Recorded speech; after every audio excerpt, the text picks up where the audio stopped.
We're live. Nah, bugger. Son of a. Okay. All right. You ready? Yep. A little hot there. No. You just wincing at me screwing up. Oh, yeah. Okay. Gotcha. Okay. All righty. This week on the Media Virus Podcast, the Beckhams have officially reached the public estrangement documentary era of family drama. A cheating website accidentally proves jazz music destroys marriages faster than alcoholism. And we say goodbye to Uncle Floyd. Proof that duct tape, puppets, and chaos still make TV history.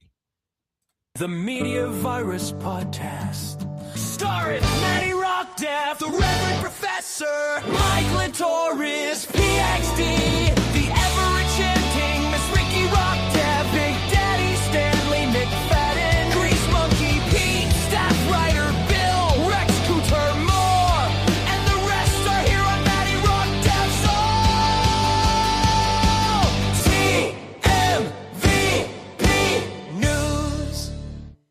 Hot damn, do we have a show for you people this week. I am Matty Rockdef, the Mattiest of all Rockdefs, and proof positive that anyone can have a podcast. But let's be real, I can't do this all by myself. I'm way too lazy for that shit. So let me start the introductions with our executive producer, the Reverend Professor Mike Latoris, PhD. How you doing, Mike? Better. That's because we're live, because we're going. Yeah, that's it. That's it. right. Sure. That's right.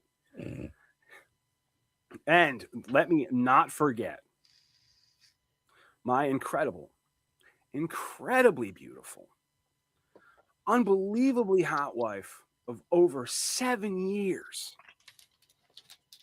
and segment producer, Ricky Rockdef. There's a note here that says I should leave room for Ricky to answer. So remember, First of all, you weren't even on cue. sorry. Fuck it, we'll do it live. All right. How you doing, darling? I'm fine. I discovered games on my phone. That's dangerous. Remember the last time you deleted that game? I did. Now I'm on level 3,600. Here's the thing about these games, though. I'm being coerced into playing them on my Fetch app. If you guys don't know about the Fetch app, you just take a picture of your receipts from the store and they add up to some points and you get gift cards. And this is how I fund my love for books, because I usually turn my gift cards I turn my points into $50 gift cards to Barnes & Noble. So this is my thing. And they want you to play these games and then that gives you points. All right, so there's a payoff. There's a payoff. I'm not just fucking around. All right, and you think maybe you can, likely not focus up on the show a little bit? Likely not.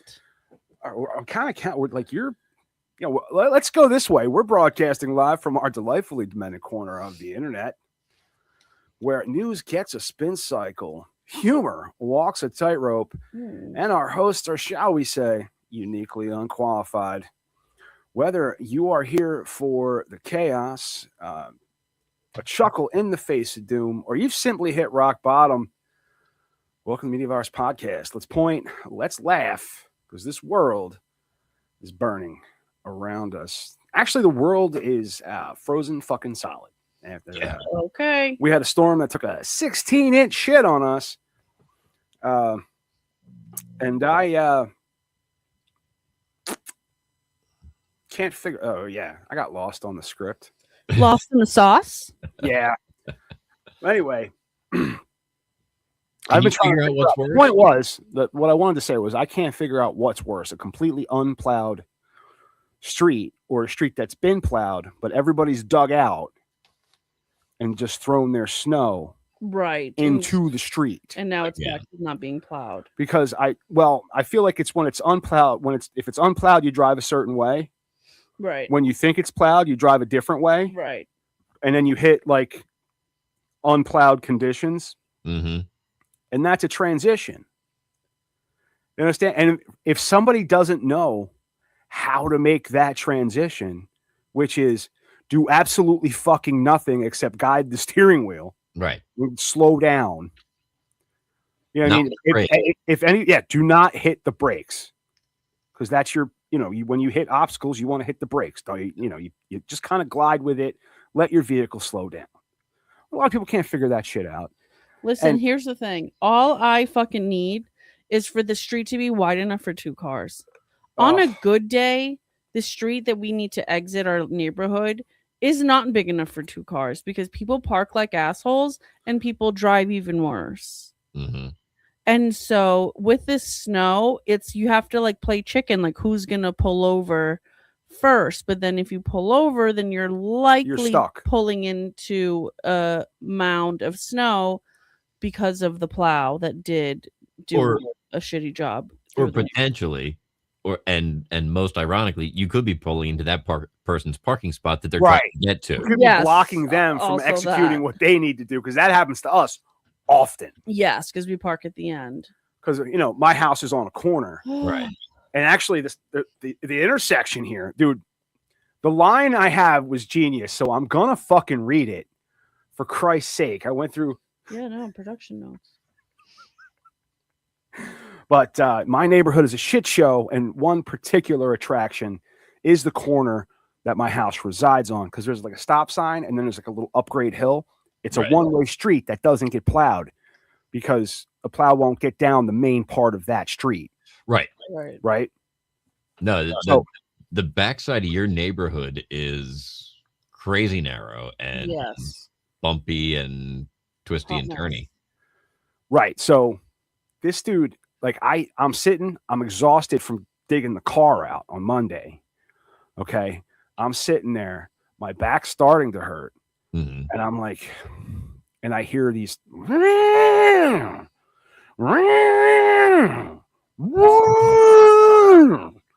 So he can't get moving, right? But he is hitting, like, he is bringing this engine to dangerous RPMs, right? Dangerous, consistent RPMs, and then shifting gears. Was he hitting the limiter? Not yet. He might have been. I don't, but it was. I remember thinking in my like head, we should go help this guy because his car is gonna break. And then you literally were like grumbling to yourself like a sitcom dad, putting on your fucking snowshoes and like getting your coat and like. Fuck. I'm like, I am being controlled by this motherfucker's guardian angel. Somebody has taken complete control over my body because I don't want to go out there. We got dug out by our neighbors when we were trying to get through the neighborhood. That's, so that's kind of the point but they were already out there. It's one thing when you're out there and you see someone needs help. It's another to have to put everything the fuck on. I also apparently wasn't the first responder of somebody coming out, but I was the first one that came out to help. People came out to watch. Mm-hmm. People came out to complain. Tea is tea. Right. But nobody came out to help, which is what I came out to do. Well, so he's already exited his vehicle. So you're a human. I'm a person with compassion and empathy. And I want to go back to the Matty Rockdef of old, where I just sat there and given him the finger the whole time and then called the cops for trespassing. Anyways. So I'm out there. He's already out of the automobile. Okay. Mm-hmm. Now he knows a dude that's in this neighborhood who thinks he runs the neighborhood. So this truck, a 4x4, I'm assuming, comes barreling through the park. Oh. Diagonal, just through the park. That's safe. Pulls up fast in the snow. And that park is not level. No. You can't see that what he's been doing this for days because I saw the tire tracks on that Sunday morning when I woke up to see the snow. I mean, if anything, he's smarter than we are because you can't use the roads. So he's going different, Yeah. But the point is, he was getting over it. Okay. Right. And through pileups and everything. I mean, there's and he goes, "Hey man, how about we just try to give him a push?" And I go, "All right, cool." and this dude gets back in his car, and it's locked. No. And it's running. And it's in reverse. And it's in reverse. Yeah, why did you steal the punchline? Oh, sorry. I was just trying to hurry this along. It's been like 20 minutes. It's in reverse. Oh, dude. So I'm kind of looking at. I'm on the. So his buddy takes him to go get his spare set of keys. Uh-huh. And as they're leaving, he goes, "Hey, watch that, will you?" What else am I gonna do? Fuck, but what am I going to do? So I'm out there with the shovel. Right? Now this was Monday. I hadn't started digging my car out yet. So I'm like, all right, well, at worst I can direct traffic around it. There's no around it. Okay, away from it. Away from it. Just let them know, hey, this person isn't in the car. It'll be a couple minutes. This isn't my car. Yeah. It's locked. This, you know. But when I found out, now I don't know these people. Right. And one of them is in my neighborhood and the other guy's car is registered in New Jersey. There's only one reason of someone in New Jersey be in my neighborhood. But anyway, so when we discovered that family, I imagine when I discovered that the door was locked, the engine was running and it was in gear, I laughed so fucking hard and then immediately caught myself. I'm like, dude, I'm really sorry. That was uncalled for. and then the other guy was like, dude, no, it's really funny. And I'm like, it is, but don't know you guys, so I don't know you like that. Yeah, I mean, but I was, and I thought my monologue story was going to be the fact that I'm going to take a shit in a box, but no, it's not. How about it? No, the doctor asked me if I'd ever been checked for colon cancer. Oh, and I said no. I guess I'd like to feel homeless. There's two ways we can do it. You can drink this stuff that cleans you out, makes you miserable for a day, and then we'll shove a tube up your ass, or you shit in a box. I was like, all right, I'll shit in a box.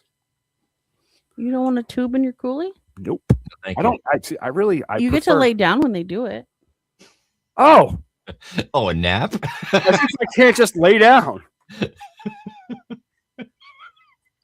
I thought that was like You have to sit up while you poop in a box. I really thought, you thought you were selling it. You can lay down. I really did. You get to lay down. It's like you don't have, You have to sit don't up have to while you stand poop. up. No, I thought I was just gonna have to bend right over. Take it like a champ. There's like there's a bar mounted to the floor that I can hang on to. All right. Doctor takes off his belt and says, "Here, you want this?" You can bite on it. So, well, anyway, I turned to Ricky the other day and I said, "Hey, do you know what's going on with all this the Beckham drama?" Mm. And she said, "Yes, I do." That was on the show. It was exactly a week ago. Was it? Yeah, Oh, I remember About a it. week ago. All right, so that made me think to kind of just get an idea of what the Beckham drama was. I went to Perplexity. I said, "Hey, tell me about give me a timeline Sure. of the Beckham drama." Perplexity then put out like 9 fucking pages starting in the early 2000s. So here's the thing. I'm reading what you have here on your screen, and none of it is relevant to the lore of the Beckham family. This affair back in 2003. Yeah, this has nothing to do with literally anything. So basically, it's not very interesting. The Beckhams are, they came out with a little documentary on Netflix, and so people, they're a buzz right now. They're what's going on. I mean, we're talking about them because we're trying to, catch the buzz. So let's catch the algorithm. I was hoping we'd have something substantive. That was a 4-part Netflix series, right? Yeah, I don't even know, but it was. I remember seeing the clips of him. She was saying something about, my dad drove me to school every day. I grew up really humble, and he was like at the door, and he was like, "Tell him what car he drove you to school in. Stop playing. Like, you're lying to the cameras." And it was like a whole thing, and it was definitely a Rolls Royce that she got driven to school in. Anyways, here nor there. What difference does that make? Dude, I used to get driven to school in a fucking Ford Aerostar. Talk about luxury. So the lore is just over Brooklyn Beckham. Brooklyn Beckham is having a moment. I think he's the oldest, because he was born in 99. So he got married. Oh goodness, sorry. He got married to an actress named Nicola Peltz. I'll give you a pelts. I'll give you a Peltz, honey. Nicola, come here so I can give you a pelts. Nicola, viewers of the show might recognize the name from Transformers. More recently, she was in Lola, which was a big deal. But they were married at the lavish Peltz estate in Palm Beach. Yes, the Peltz family is a billionaire family. The dad is like an investor or whatever. She has like a huge, like she has like 8 siblings or something. Anyways, so Brooklyn Beckham, the girlies know him from TikTok and social media. He's like trying to do his little chef thing on the internet, and it's exciting because, you know, Posh Spice, the mom, she's posh. She's, you know, you don't know that much about her because she's so, like, she presents so well and presents with like this big front. Anyway, so basically Brooklyn, everybody thinks that Nicola's like controlling and all of these things, and he's like, what do you mean? There was drama with the family. Brooklyn came out the other day. Hold on, there's drama with the family because everybody was surprised at a bunch of things with the wedding. There was a series of stories that he had posted on Instagram. There was just like long paragraphs of like tea, saying that a bunch of his family members were saying that like Nicola isn't family, she's not blood, like it doesn't matter that you guys are getting married, it's whatever. There was a drama over the wedding dress. Victoria Beckham is obviously a designer, and she was supposed to design Nicola's dress, and she backed out last minute, and she said that her atelier could not manage making this dress, and so she just had to like go out and find a new dress and a new designer even, which is like a big deal because like this is, you know, high profile vibes, and we needed fucking yesterday. And you know, if I'd get married in Valentino. Right, God forbid. I was fighting a sneeze, and I was like, I'm gonna fucking sneeze. Cool. Yeah, no, let's talk about it. You left to not interrupt it, and Yes, then I did. let's please. And so then he was talking about the wedding in these Instagram stories that he had posted, that he's like spilling on his tea. So he's saying that before the wedding, his parents were trying to get him to sign over the rights to his name, and he was like, no, it's my name. And they were like, no, because just like it's our brand, so like we'll take care of it. And he's like, it's a brand. Like he doesn't want the in-laws. They don't want the in-laws using the Beckham name. Is that it? No. All right. No, they don't want him to control his name because they want to feel that it's part of their brand, so right. They'll just handle it for him. Yeah, so they want to control. That's nonsense. So basically he's saying he grew up in a super like controlled family. There's all of these like little like friends of Nicola are commenting on news outlet posts on Instagram, like defending them and saying like, when you grow up in a controlling family, like you're gonna run away. Like this is like, you know, just adding fuel to the fire. And if you're, you know, believing into the lore and putting together timelines and stuff, then these, you know, close friends commenting on news sources, it just seems very calculated. Yeah. Brooklyn is saying that his, you know, family's very calculated. They do everything for the gram. They do everything for publicity, and everything is just, but you know, when you're kind of famous, like you kind of do have to, like everything that you type, everything that you post online, like everyone's going to dig into it. I mean, you're only as good as today. That's just how it is. And so like I understand that it's like, no, I just want to like fucking have a normal life. And there are celebrities that are having like, you know, normal lives and aren't as controlled as they are. But anyways, I mean, look at us. Sure. I think we are ranked 21st in the comedy category, podcast category in Pakistan. In Pakistan. You know how many people live in fucking Pakistan? Oh, a shit ton. That's right. Pakis are a funny people. And so Brooklyn, what people are really like making a spectacle of, he was saying how his wedding was terrible. They got married in Terrible. 2023. And like Mark Anthony did something offensive where he said, you know, I want you to dance with your mom. She's the most beautiful woman in the room. And let's, you know, do a nice dance for you and your mom. And so that's a weird thing to say I mean, because yeah, there's a whole ass bride. Right. The bride should be the most beautiful woman in the room. Right. And then whether she is or not, you Right. don't fucking say it out loud. Just because you're famous doesn't fucking. Yeah. And then so that Jesus. upset Nicola, and that was like a big drama like at the actual wedding. And then when he was supposed to do like a romantic planned dance, and he was, you know, going up to the stage or whatever, the mom Victoria like ruined the moment, and then she started dancing with him at this very like intimate, meaningful song, and he described that she was dancing very appropriately on me and that he was embarrassed. Appropriately on me? Inappropriate. Inappropriate. And so there was that, and obviously there's like no like footage of this because I'm sure that everybody who went to this wedding signed an NDA. So he's like, I was embarrassed in front of our 500 guests of my mom like being weird and dancing like that. What else did he say?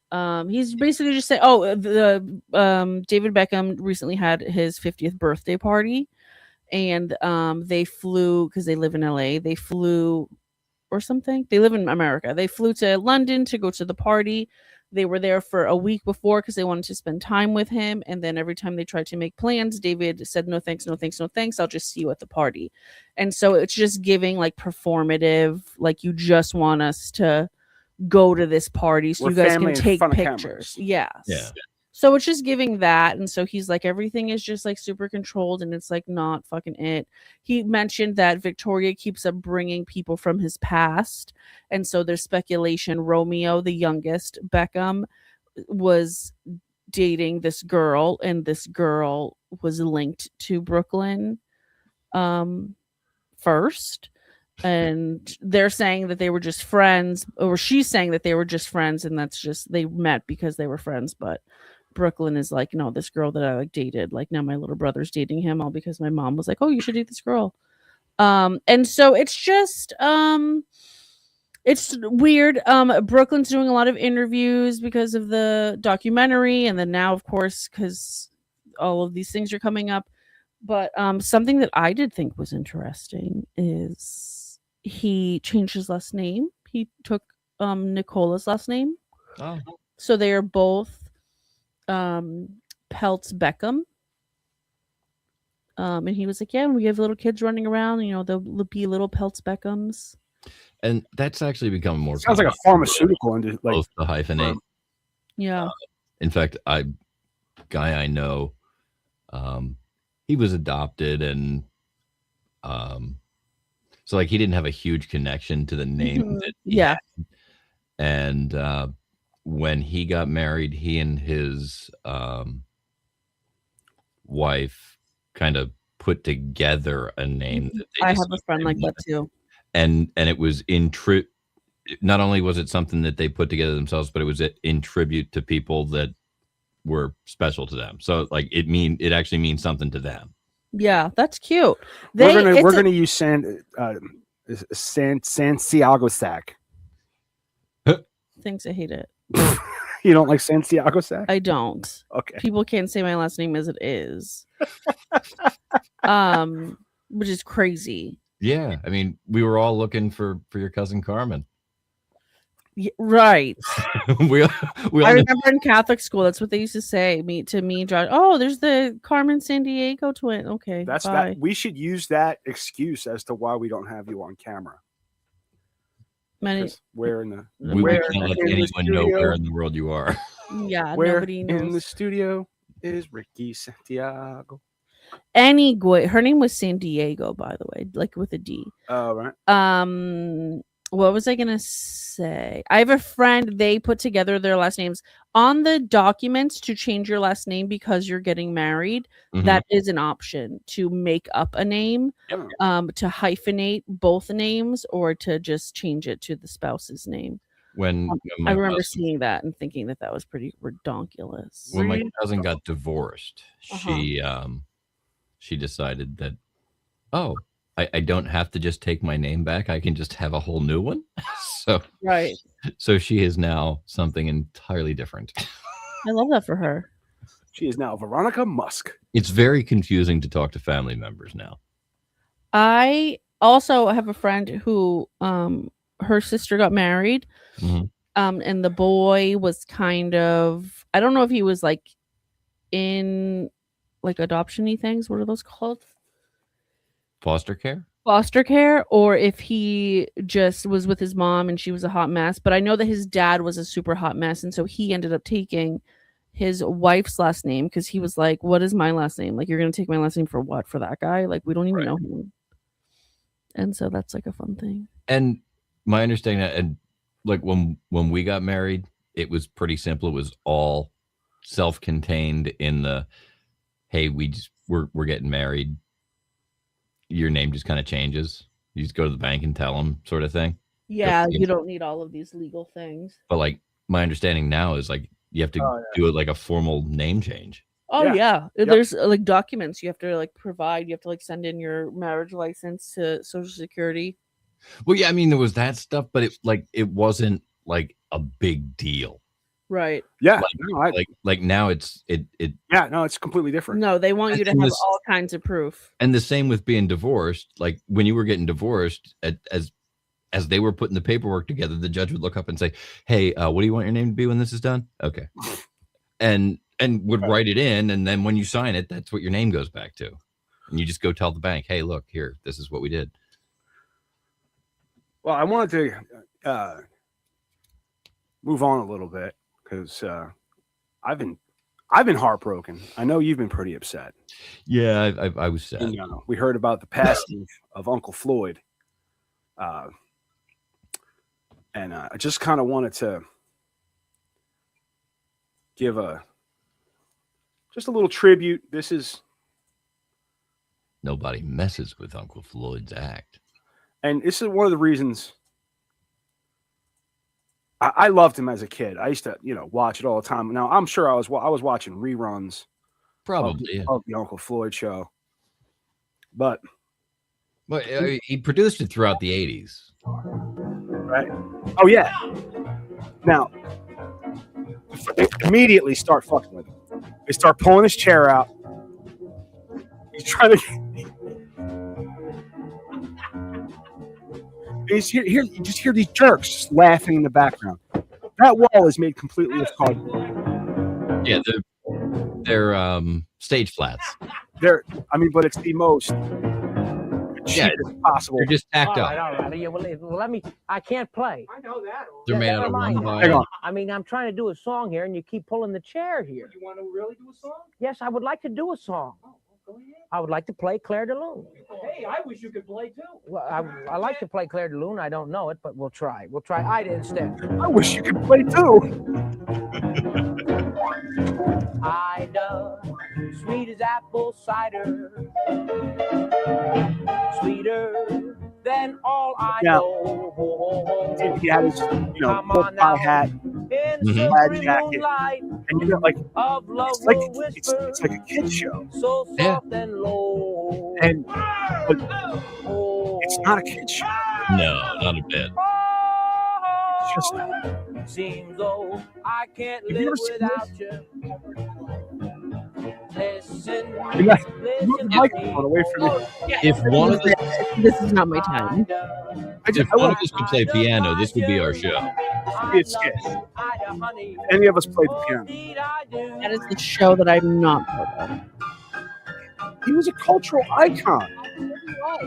Dude, John Lennon and David Bowie were both Uncle Floyd fans.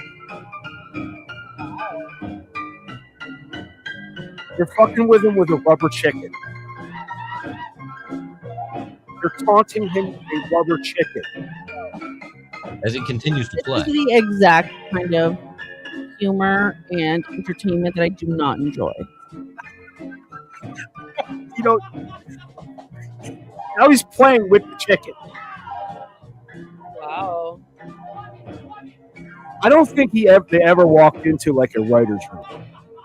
I can't imagine they did. No, they just showed up. He's like, all right, what we're going to do? I got a piano. Okay. Did you bring the stool? Nah, but we got a chair. Yeah, and The chair slides easier. it's those cheap stacking chairs that you find in a VFW. If you've been to a wedding in a VFW, you sat in one of these chairs, Oh, yeah, my grandmom had or maybe that chair. right?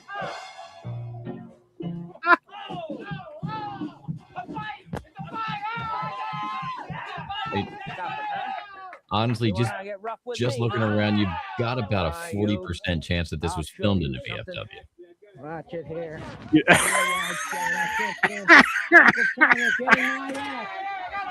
I'll show you what I do, just like Popeye used to do.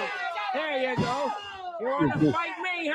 Fucking studios and mess. There's a paper towel on the floor. There you go. Now Well, take that. If you look, the floor is lined with cardboard that's taped down. You want to show You can me see it move something, as he huh? steps on Go it. ahead, get Fit? out of there. Now stay there. You don't get the message, huh? I'll show you what I'll do. How long do you think the bit was supposed to go Stay for? back there where you belong and don't bother me. But this was the genius of Nobody Uncle gets in Floyd. my act, gets away with it. If I would hope that anybody Hey there. watching this right now, or what, sometime ladies in and the gentlemen, future, he's doing this wearing a wired lavalier microphone. He is attached to the recording equipment. oh yeah, he's tethered. There's no such thing as wireless mics that you can afford. PBS. At best, this was a PBS. Yeah, he bought time in a PBS studio essentially as like community programming. You say goodbye to a cultural icon in our eyes. See ya. That's not exactly No. Not Yeah. quite the sentiment we were looking for. Oh. all right. Well, tonight we might be the most important scientific breakthrough since Wine Moms Love Murder podcast, according to a very real, very serious study. And by study, I mean a survey paid for by a cheating website.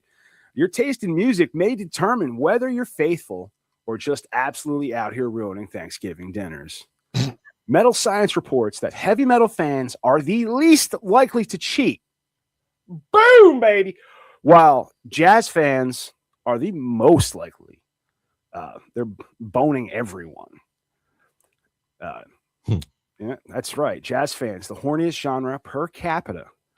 A survey conducted by fair website Victoria Milan, already a red flag that you can see from space, asked over 6,500 people who admitted to cheating what music gets them into fantasy mode. And folks, jazz ran away with it. Huh. All right. So the cheaters playlist, according to science, Cheater. is number one is jazz. Number two is salsa, 14%. It's racist. Pop. Feeling a bit attacked, are we? Oh, the most popular music. I mean, I just feel like Crazy. you're at 27% so far. At 12, country is 12%. Shocking, no one. Rap is only at 9%. Why you said no only? I feel like it would be, Why? I don't know. Classical is at 8%. Blues. Oh, classical's only at 8. That's crazy. Only at 8. I feel like that's a little high for classical music. Blues is at 6%. Reggae, 5%. Rock and roll, 5%. Electronica, 4%. This is likeliness of cheating. The indie rock, 3%, are sad cheaters. And heavy metal, 2%, which officially confirms what metal fans have been saying for decades. We're loyal. We're just angry about it. Now, according to the survey, 3/4 of cheaters say they can't stop thinking about their affair partner when they hear their favorite music, which explains a lot about why jazz sounds the way it does.